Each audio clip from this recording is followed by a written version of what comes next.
Hyderabad's #1 real estate company, Sri Siddhivanayaka Property Developers.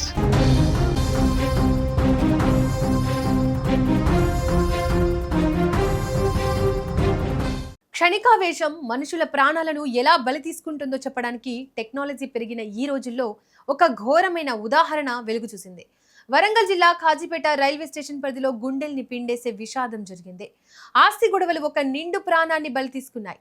భార్యకు మొబైల్లో video call చేసి తానేం చేయబోతున్నాడో live లో చూపిస్తూ కదిలి వస్తున్న రైలు కింద పడి ఒక వ్యక్తి ఆత్మహత్యకు పాల్పడ్డాడు. కళ్ళెదుటే భర్త ప్రాణాలు కోల్పోవడాన్ని చూసి ఆ భార్య, కుటుంబ సభ్యులు షాక్ లోకి వెళ్లిపోయారు. వరంగల్ ప్రాంతానికి చెందిన 45 ఏళ్ల రాజేష్ నాయక్ స్థానికంగా డాక్యుమెంట్ రైటర్ గా పనిచేస్తూ జీవనం సాగిస్తున్నారు. సమాజంలో మంచి గుర్తింపు, చేతి నిండా పని ఉన్నప్పటికీ ఆయన వ్యక్తిగత జీవితంలో మాత్రం గత కొంతకాలంగా ప్రశాంతత కరువైంది. రాజేష్ నాయక్ కుటుంబంలో ఆస్తి పంపకాల విషయమై తీవ్ర స్థాయిలో మనస్పర్ధలు నెలకొన్నాయి.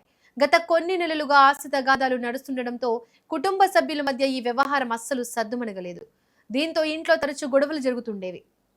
ఆస్తి కోసం సొంత మనుషులే శత్రువులుగా మారేసరికి రాజేష్ నాయక్ తీవ్ర మనస్తాపానికి గురయ్యారు. ఎప్పటిలాగే ఆ రోజు కూడా ఆస్తి పంపకాల విషయమై భార్యతో రాజేష్ నాయక్ కు తీవ్ర వాగ్వాదం జరిగింది. రోజు రోజుకు పెరుగుతున్న ఈ గొడవలను ఆయన తట్టుకోలేకపోయారు. తీవ్ర మనస్తాపానికి, ఆగ్రహానికి గురైన ఆయన క్షణికావేశంలో ఇంట్లోంచి బయటకు వెళ్లిపోయారు. రాత్రి వేళ నేరుగా కాజీపేట రైల్వే ట్రాక్ సమీపానికి చేరుకున్నారు. అప్పటికి ఆయన మనసంతా శూన్యమైపోయింది. ఆలోచనలు ఆగిపోయాయి. అక్కడికి వెళ్లిన తర్వాత రాజేష్ నాయక్ తన స్మార్ట్ ఫోన్ తీసి భార్యకు వీడియో కాల్ చేశారు. ఆ కాల్ ని లిఫ్ట్ చేసిన భార్య తన భర్త రైల్వే ట్రాక్ మీద ఉండడం చూసి ఒక్కసారిగా ఉలిక్కిపడింది. నేను వెళ్లిపోతున్నా, ఇదే నీకు నా చివరి కాల్ అంటూ రాజేష్ నాయక్ అయిన భార్యతో చెప్పారు. భార్య ఆందోళనతో వద్దు రావద్దు అంటూ బతిమలాడుతుండగానే ఫోన్ కట్ చేసే లోపే క్షణాల వ్యవధిలో కదిలి వస్తున్న రైలు కింద పడి తనువు చాలించారు. ఫోన్ అవతలి వైపు భర్త ప్రాణాలు గాల్లో కలిసిపోవడాన్ని కల్లారా చూసిన ఆ భార్య కేకలు వేస్తూ బంధువులకు, స్థానికులకు సమాచారం అందించింది. కానీ అప్పటికే జరగకూడని ఘోరం జరిగిపోయింది.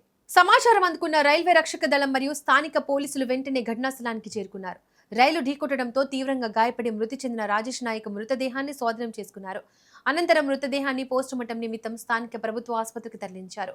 ఈ ఘటనపై రైల్వే పోలీసులు కేసు నమోదు చేసుకుని దర్యాప్తును వేగవంతం చేశారు. ఆస్తి వివాదాలు, కుటుంబ కలహాల కోణంలో విచారణ జరుపుతున్నారు. సమస్యలు అందరికీ ఉంటాయి, కానీ క్షణికావేశంలో తీసుకునే నిర్ణయాలు కుటుంబానికి తీరని శోకాన్ని మిగులుస్తాయి. ఆస్తి గొడవలు, మనస్పర్ధలు ఏవైనా సరే కూర్చొని మాట్లాడుకుంటే పరిష్కారం దొరుకుతుంది. అంతేకాని ప్రాణాలు తీసుకోవడం దేనికి పరిష్కారం కాదు.